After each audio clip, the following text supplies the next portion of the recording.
Alright, so you saw those spongy sannas or sannas. So what we need to make them? We have a cup of parboiled rice and a cup of raw rice, which we have washed thoroughly around 5 to 6 times till the water runs clear, and then we soak it overnight. Also have a coconut which we're going to grate fine. We also have some yeast, instant dry yeast, and of course we have sugar and definitely some salt.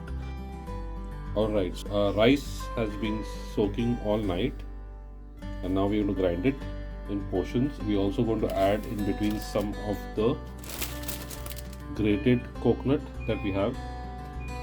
So let's do that. This is a ground rice batter. To it we're going to also add coconut, yeast, around 10 to 20 grams of yeast. We're going to add sugar and also the salt.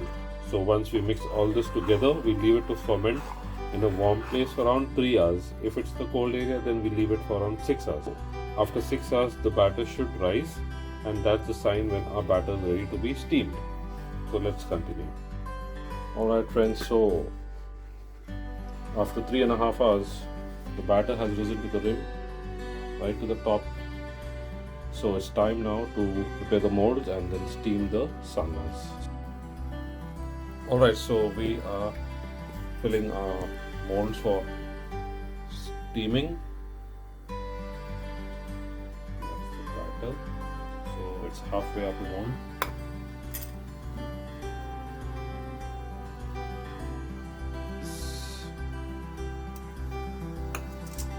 Filled with water.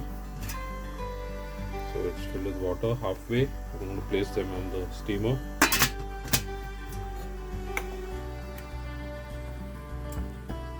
Also applied a little bit of ghee so that it leaves when it's done. Okay, molds are gone in the steamer. This is how it looks, and we'll give it to 15 minutes for steaming.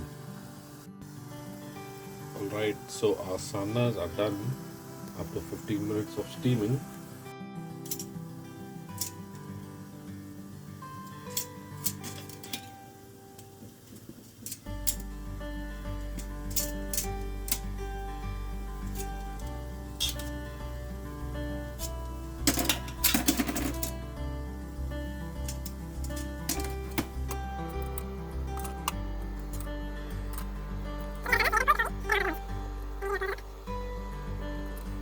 So this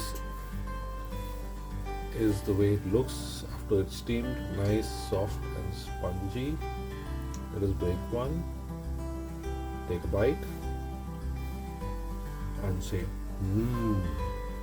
nice. So I hope you like the sanna video. If you haven't subscribed to my channel, please subscribe. Until then, take care and I'll see you again soon. Goodbye.